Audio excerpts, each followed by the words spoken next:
I repeat to you, gentlemen, that your inquisition is fruitless. Detain me here forever, if you will. Confine or execute me. If you must have a victim to appropriate the illusion you call justice. But I can say no more than I have already said. Everything that I can remember, I have told you with perfect candor. Nothing has been distorted or concealed, and if anything remains vague, it is only because of the dark cloud which has come over my mind. That cloud and the nebulous nature of the horrors which brought it upon me. Again, I say, I do not know what has become of Harley Warren, though I think, almost hope, that he is in peaceful oblivion. If there be anywhere so blessed a thing, it is true that I have for 5 years been his closest friend, and a partial sharer of his terrible researches into the unknown. I will not deny, though my memory is uncertain and indistinct, that this witness of yours may have seen us together, as he says, on the Gainesville Pike, walking towards Big Cypress Swamp at 11:30 on the awful night. That we bore electric lanterns, spades, and a cautious coil of wire with attached instruments. I will even affirm, for these things all played a part in the single hideous scene which remains burned into my shaken recollection. But of what followed, and of the reason I was found alone and dazed on the edge of the swamp next morning, I must insist that I know nothing save what I have told you over and over again. You say to me that there is nothing in the swamp nor near it which could form the setting of that frightful episode. I reply that I know nothing beyond what I saw. Vision or nightmare it may have been. Vision or nightmare I feverishly hoped it was. Yet it is all that my mind retains of what took place in those shocking hours after we left the sight of men, and why Harley Warren did not return. He or his shade, or some nameless thing I cannot describe, alone can tell. As I have said before, the weird studies of Harley Warren were well known to me, and to some extent shared by me. Of his vast collection of strange rare books on forbidden subjects, I have read all that are written in the languages of which I am master. But these are few as compared with those in languages I cannot understand. Most, I believe, are in Arabic. And the fiend-inspired book which brought on the end, the book which he carried in his pocket out of the world, was written in characters whose like I never seen elsewhere. Warren would never tell me just what was in that book. As to the nature of our studies, must I say again that I no longer retain full comprehension? It seems to me rather merciful that I do not, for they were terrible studies, which I pursued more through reluctant fascination than through actual inclination. Warren always dominated me, and sometimes I feared him. I remember how I shuddered at his facial expressions on the night before the awful happened, when he talked so increasingly of his theory, why certain corpses never decay, but rest firm and fat in their tombs for 1,000 years. But I do not fear him now, for I suspect that he has shown horrors beyond my ken. Now I fear for him. Once more I say that I have no clear idea of our subject or object on that night. Certainly, it had much to do with something in the book which Warren carried with him. That ancient book in indecipherable characters which had come to him from India a month before, but I swear I do not know what it was that we expected to find. Your witness says he saw us at 11:30 on the Gainesville Pike headed for Big Cypress Swamp. This is probably true, but I have no distinct memory of it. The picture seared into my soul is one scene only, and the hour must have been long after midnight, for a waning crescent moon was high in the vaporous heavens. The place was an ancient cemetery, so ancient that I trembled at the manifold signs of immemorable years.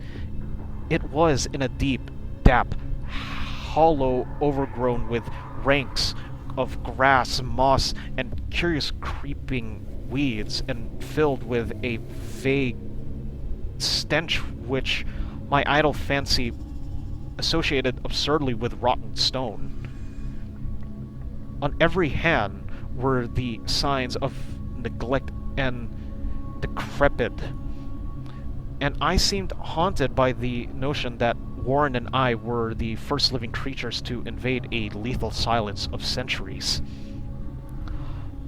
Over the valley's rim, a wan, waning crescent moon peered through the noisome vapors that seemed to emanate from unheard of catacombs, and by its feeble wavering beams I could not distinguish a repellent array of antique slabs, urns, cenotaphs, and mausolean facades, all gross luxuriousness of the unhealthy vegetation.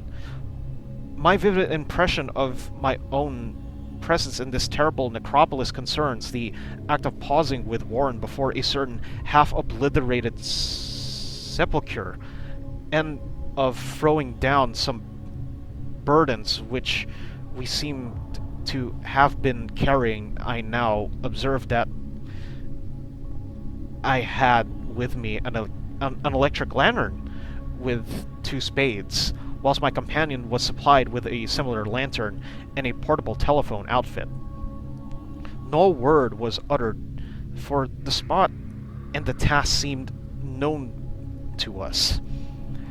And without delay, we seized our spades and commenced to clear away the grass, weeds, and drifted earth from the flattened Iraq mortuary. After uncovering the entire surface, which consisted of 3 immense granite slabs, we stepped back some distance to survey the charnel scene, and Warren appeared to make some mental calculations. Then he returned to the sepulchre,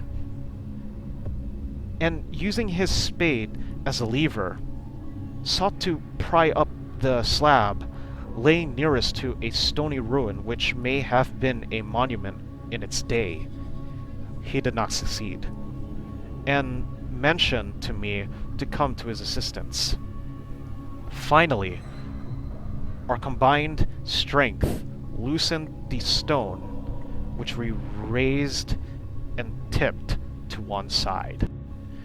The removal of the slab revealed a black aperture, from which rushed an effluence of miasmal gases so nauseous that we started to back in horror.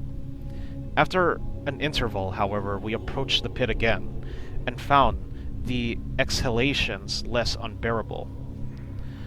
Our lanterns disclosed the top of a flight of stone steps, dripping with some detestable ichor of the inner earth, and bordered by moist walls, encrusted it with niter. And now, for the first time My memory records verbal discourse, Warren addressing me at length in his mellow tenor, a voice singularly unperpetrated by our awesome surroundings. I'm sorry to have to ask you to stay on the surface, he said, but it would be a crime to let anyone with your frail nerves go down there. You can imagine, even from what you have read and from what I have told you, the things I shall have to see and do. It's fiendish work, and I doubt if any man without ironclad sensibilities could ever see it through, Carter, and come up alive and sane, to say no less. I do not wish to offend you, and heaven knows I'd be glad enough to have you with me, but the responsibility is in a certain sense of mine, and I couldn't drag a bundle of nerves like you down a probable death or madness, I tell you. You can't imagine what the thing is really like, but I promise to keep you informed over the telephone of every move, you see? I've even wired here to reach the center of the Earth and back. I can still hear, in memory, those collie spoken words. And I can still remember my remonstrance. I seemed desperately anxious to accompany my friend into those depths, yet he proved inflexibly obdurate. At one time, he threatened to abandon the expedition if I remained insistent. A threat which proved effective, since he alone held the key to the thing. All this I can still remember, though I no longer know what matter of thing we sought. After he had secured my reluctant acquaintances in his design, Warren picked up the reel of wire and adjusted the instruments.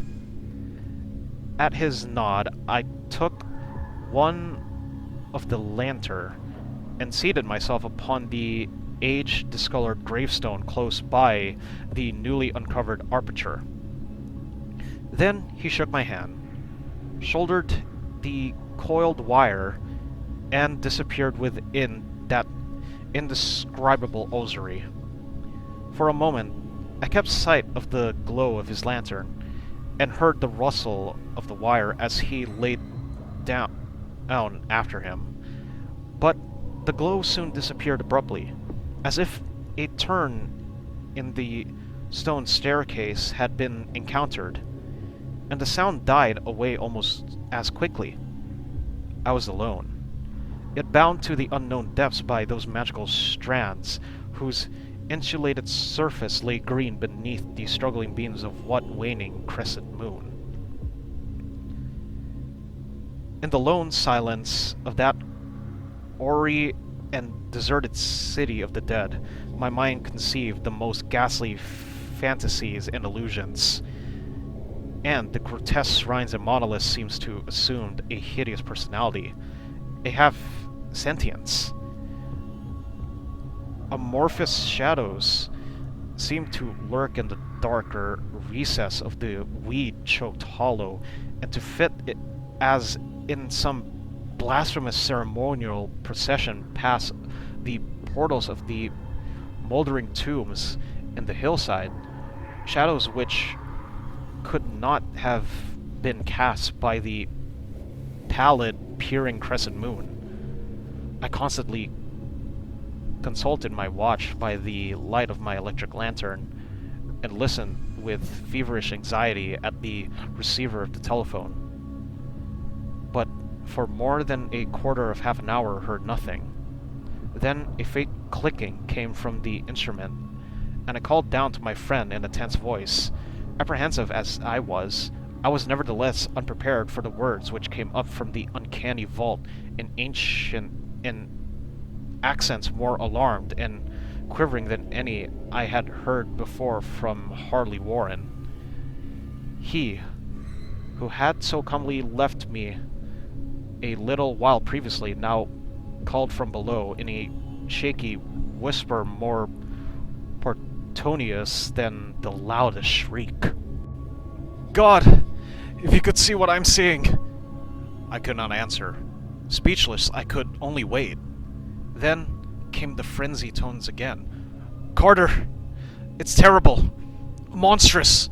Unbelievable! This time, my voice did not fail me. I poured into the transmitter a flood of excited questions. Terrified, I continued to repeat, Warren, what is it? What is it? Once more, the voice of my friend, still hoarse with fear, and now apparently tinged with despair. I can't tell you, Carter. It's too utterly beyond thought. I dare not tell you. No man could know it and lives. Great God, I never dreamt of this. Stillness again saved from my now incoherent torrent of shuddering inquiry. Then the voice of Warren in a pitch of wilder concentration. Carter, for the love of God, put back the slab and get out of this if you can. Quick! Leave everything else and make for the outside. It's your only chance. Do as I say and don't ask me to explain. I heard, yet was able to only repeat my frantic questions. Around me were the tombs and the darkness and the shadows. Below me some peril beyond the radius of the human imagination. But my friend was in greater danger than I, and through my fear, I felt a vague resentment that he should deem me capable of deserting him under such circumstances. More clicking, and after a pause, a piteous cry from Warren. Beat it! For God's sake, put back the slab and beat it, Carter! Something in the beyondish slag of my evidently stricken companion unleashed my faculties. I formed and shout a resolution. Warren! Brace up! I'm coming down! But at this offer, the tone of my auditor changed to a scream of utter despair. Don't! You can't understand. It's too late. And my own fault. Put back the slab and run. There is nothing else or anyone can do now. The tone changed again. This time, acquiring a softer quality as of hopeless resignation, yet remained tensed through anxiety. Quick! Before it's too late! I tried not to heed him, tried to break through the paralysis which held me, and to fulfill my vow to rush down in his aid. But his next whisper found me still inert in the trains of just sheer stark horror. Carter, hurry! It's no use. You must go. Better one than two. The slab! A pause. More clicking than the faint voice of Warren. Nearly over now. Don't make it harder. Cover up the damn steps and run for your life. You're losing time. So long, Carter. Won't see you again. Here, Warren's whisper swelled into a cry that gradually rose to a shriek fraught with all the horror of the ages. Curse these hellish things. Legions, my God, beat it! Beat it! Beat it! After that, silence. I know not how many interminable eons I sat stupefied, whispering, muttering, calling, screaming into that telephone. Over and over again, through those eons, I whispered and muttered and called and shouted and screamed. Warren! Warren! Answer me, are you there? And then there came to me the crowning horror of all. The unbelievable, unthinkable, almost unmentionable thing I have said, that eons seemed to elapse after Warren shrieked forth with his last despairing warning, and that only my own cries now broke the hideous silence. But after a while there was a further clicking in the receiver, and I strained my ears to listen. Again, I called down there. "Warren, are you there?" And in answer, heard the thing which has brought this cloud over my mind. I do not try, gentlemen, to account for that thing, that voice, nor can I venture to describe it in detail, since the first words took away my consciousness and created a mental blank which reaches to the time of my awakening in the hospital. Shall I say that the voice was deep, hollow, gelatinous, remote, unearthly, inhuman, disembodied? What shall I say? It was the end of my experience and is the end of my story. I heard it, and I knew no more. Heard it as I sat petrified in that unknown cemetery, in that hollow amidst the crumbling stones and the falling tombs, the rank vegetation and the minimal miasmal vapors. Heard it well up from the innermost depths of that damnable open sepulchre, as I watch amorphous necrophagous shadows dance beneath an accursed waning moon. And this is what it said: "You fool! Warren is dead."